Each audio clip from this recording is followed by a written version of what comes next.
This is Living Healthy with Jackie Bell, the show with the information on health that you need to know from people you can trust. Brought to you by The Woman in You.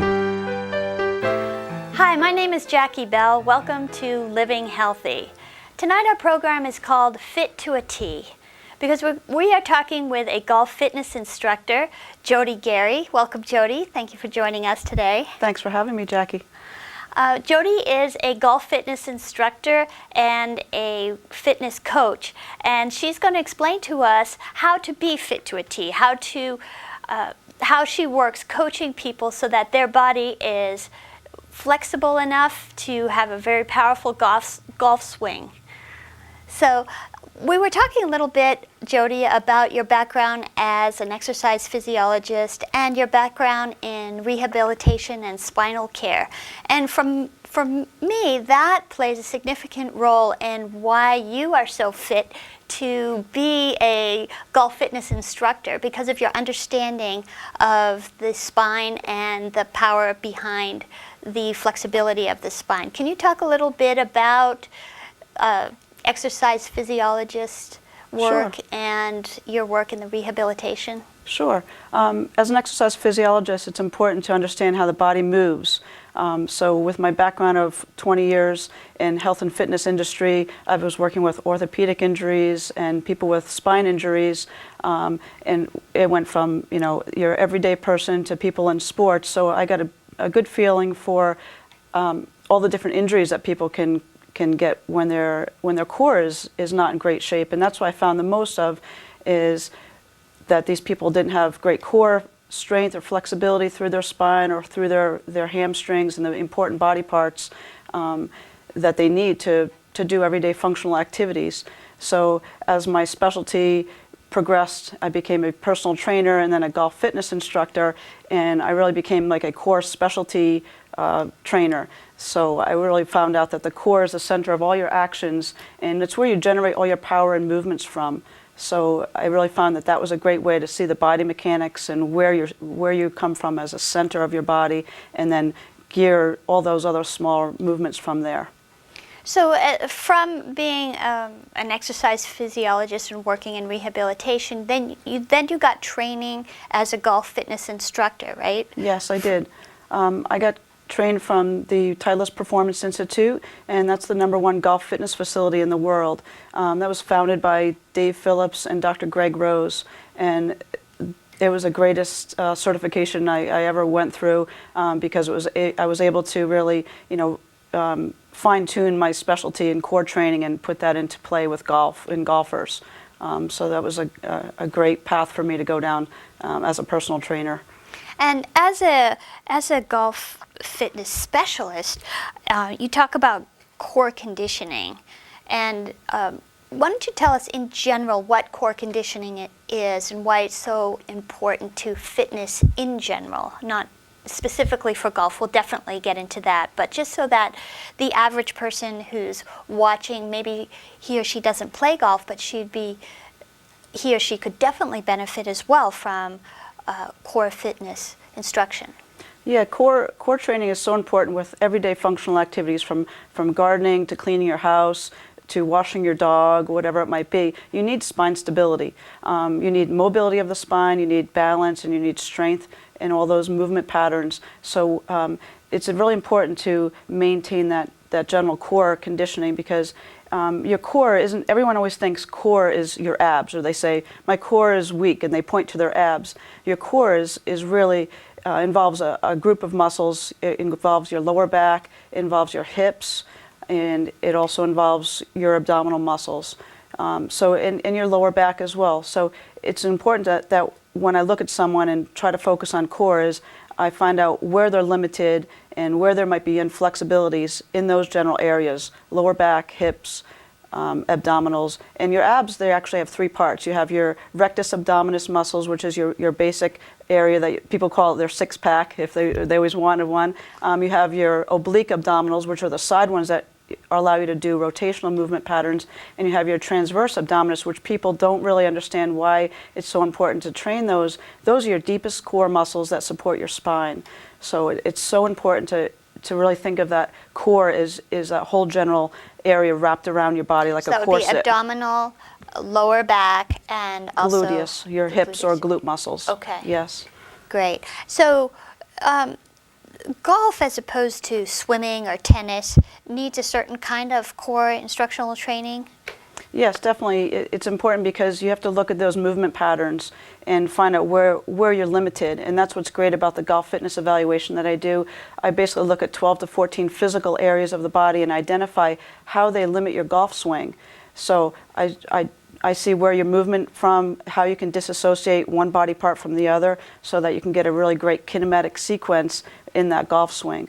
So it's very important for me to identify where your weak spots or your limitations are, and then I can design a golf exercise program or any program depending on what sport you might play. I can design a specific program for you, with like a home exercise program. So what's it like for a typical person to come to you basically out of shape or semi out of shape, who wants to play golf? Maybe her husband plays golf and she wants to join the crowd, or what would be a typical experience for her, and over what time period would you work with them? Well, basically, I work with people from anywhere between 6 and 12 weeks initially. I do a I'll actually do a fitness assessment on people. I would measure their flexibility, their cardiovascular conditioning, their body circumference measurements, their body fat. So I want to get a general idea of how fit this person is. And if you're gearing more toward golf, then I do that golf fitness evaluation. I usually start with the foundational exercises like flexibility. If you don't have flexibility, which is your foundation for all exercise, it's like your house. If you don't have a good foundation, you won't be able to build up upon it. So I look at flexibility as your first area. Flexibility is the first area. Actually, probably flexibility is your second area that you lose as we age. The first area is balance. So I look at balance as well, flexibility second, and then probably cardiovascular endurance. So I do a cardiovascular kind of assessment or test for people, a 3-minute step test to find out how fit they are cardiovascularly, and make sure that I design a program that's involving those 3 steps as a basic person: balance, flexibility, and cardiovascular conditioning. So let's break that down a little bit. I mean, balance, we think about walking on a beam and, trying to, stay balanced or standing on one foot. Is there more to it than that? Well, that's the basic area that you want to start with is testing your balance or challenging your balance by standing on one foot, doing, simple exercises in the house, whether you're setting the table or talking on the phone or doing the dishes, is start doing that standing on one foot to kind of incorporate some balance. Myself as a functional trainer, I do a lot of cable column exercise routines with people, and I do a lot of unilateral stance exercises with them with weight training to build up their core in a balanced kind of fashion. And balance is really key for golf. How is it? I was just going to ask that. How is it really key? Is in the swing? Yes, as you swing, it's important as you come through and follow through. You provide this weight shift onto your left leg if you're a right-handed hitter. So your balance actually shifts onto that left side. And if you don't have good balance, you're going to come up early or come out of that swing too soon, have early extension, and then you'll end up not hitting the ball very straight or very far. Okay. And then flexibility, that would be important in being able to get as much power into the swing as possible? Exactly. I look at flexibility in a couple different areas. I look at flexibility as their torso flexibility, how well they can rotate their shoulders, as well as their hips. It's really important to be able to disassociate those 2 areas and find out which one is limited, so that my specific golf training exercise will gear in on those areas to make sure that they can actually rotate their hips and get a good shoulder turn, so that you don't put the strain on your lower back.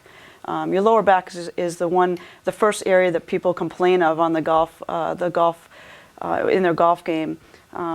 Basically, they either become fatigued, or the lower back gets injured, or they just have a really tough time.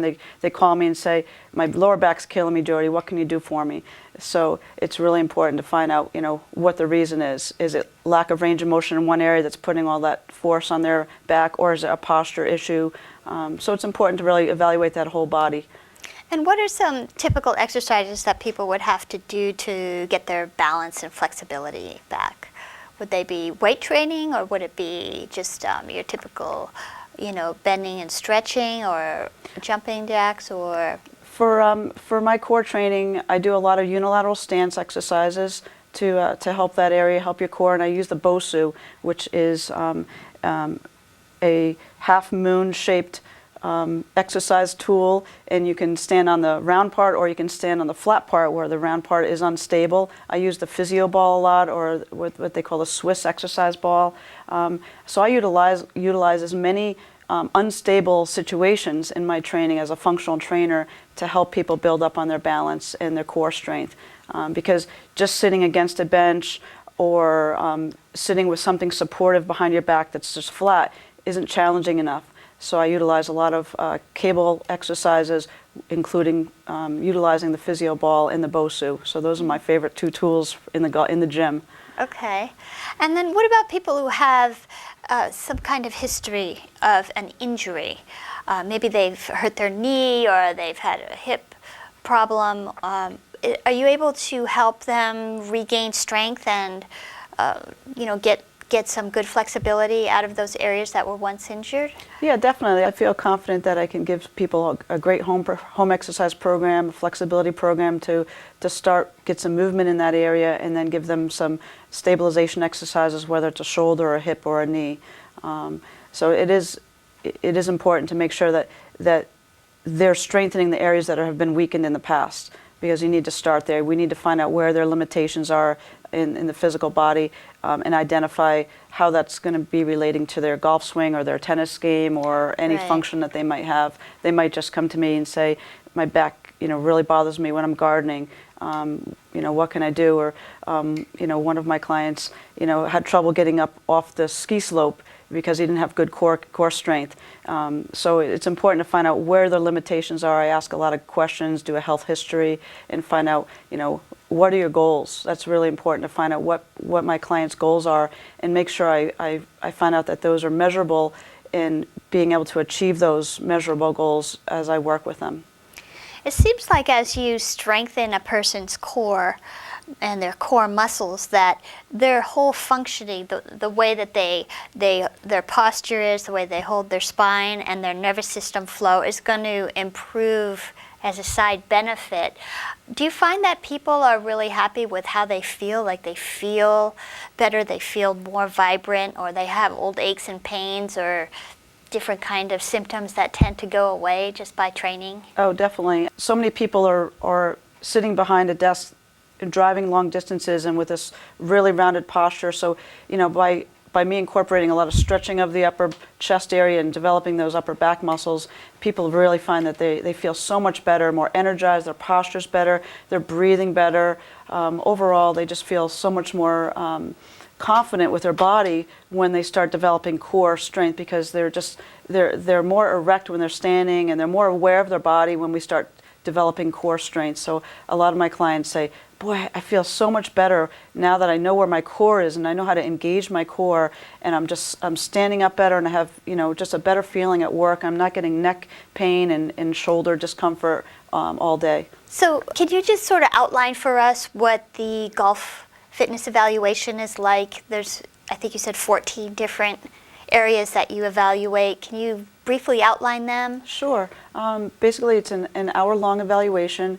It includes a health history. And basically, what I look at is 12 to 14 physical areas of the body, and I identify how they limit your golf swing. So I look at balance, I look at flexibility, I look at how your body moves for rotational patterns for upper body and lower body. I look at hip range of motion, and then we do some strength tests to test your core muscles, what we call the king and the queen. And the king is your powerhouse for golf. So I measure your glute muscles. That's your strong muscle that you should definitely have strength in. And what we call the queen are the abdominals. So you want to have good harmony between the king and the queen. So I make sure that I make it fun for people. It's a really nice way for people to identify where their limitations are, so we can really focus on improving their golf game.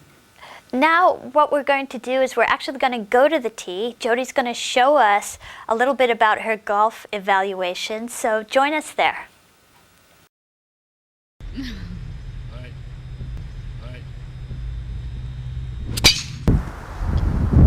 Hey, Hey, Stephen. Hi, Jody. How you doing? Good. How are you? Good. Good. I could use a little help, I think, with my stroke. I just don't feel very fluid about it or anything. It doesn't feel comfortable for me. So. Maybe I can help you out. I can do a few of my golf tests on you right now if you have a few minutes. Sure. Yeah, that sounds fine. I appreciate that. Yeah. All right. I could use some help. Yeah. All right. Well, if you're not real fluid, we could see where your movements are and go from there. Okay. Good. All right. Well, here I am demonstrating 5 of the 14 tests of a golf fitness evaluation. These tests will help me understand where the player is physically so that I can then design a golf-specific exercise program. The physical evaluations described here require a player to perform various movements to help understand where they might have a relative strength or weakness relative to the golf swing. I will observe the player's posture to decide what type of posture they have at address or setup. If the player has what is called C posture, this is usually caused by a series of muscle imbalances or joint restrictions that are developed over years. Tight chest, upper trapezius, or weak lower trapezius, to name a few. Or this posture can simply be the result of poor setup position.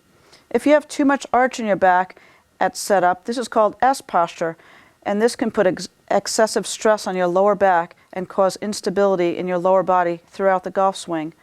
This can be caused by tight hip flexors, lower back, or weak abdominal muscles or buttocks muscles. The next test is to see if a player can disassociate or separate their upper body compared to their lower body movement patterns relative to the golf swing.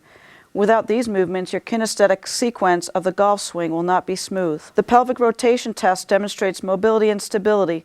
If it is hard for you to rotate your lower body from your upper body and you tend to shift your pelvis laterally instead of rotating around your spine, you would need to work on coordinating this movement since it may cause sequencing problems on the downswing.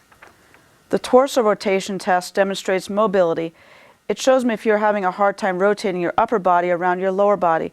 These limitations can lead to excessive lateral sway during the backswing, loss of trunk posture in the backswing, and cause you to come out of your posture. This next test is the shoulder 90-90 test. Since many of us are cursed with shoulder problems from many years of playing sports, we know how important it is to keep our range of motion. The average shoulder range of motion for the player on the PGA Tour is over 110 degrees. If you have good external rotation of your right shoulder for the right-handed player, this should allow you to set the club and rotate your right arm into proper position during the backswing. Good. I want you to rotate 3 times toward me. This last test shown today is thoracic spine range of motion. This part of the evaluation shows us what kind of thoracic spine range of motion you have relative to golf. Good. The norms for the PGA Tour is over 60 degrees. The type of flexibility will definitely help you fire your upper body around your lower body during the downswing and finish. Golf conditioning will benefit the efficiency of your golf swing mechanics.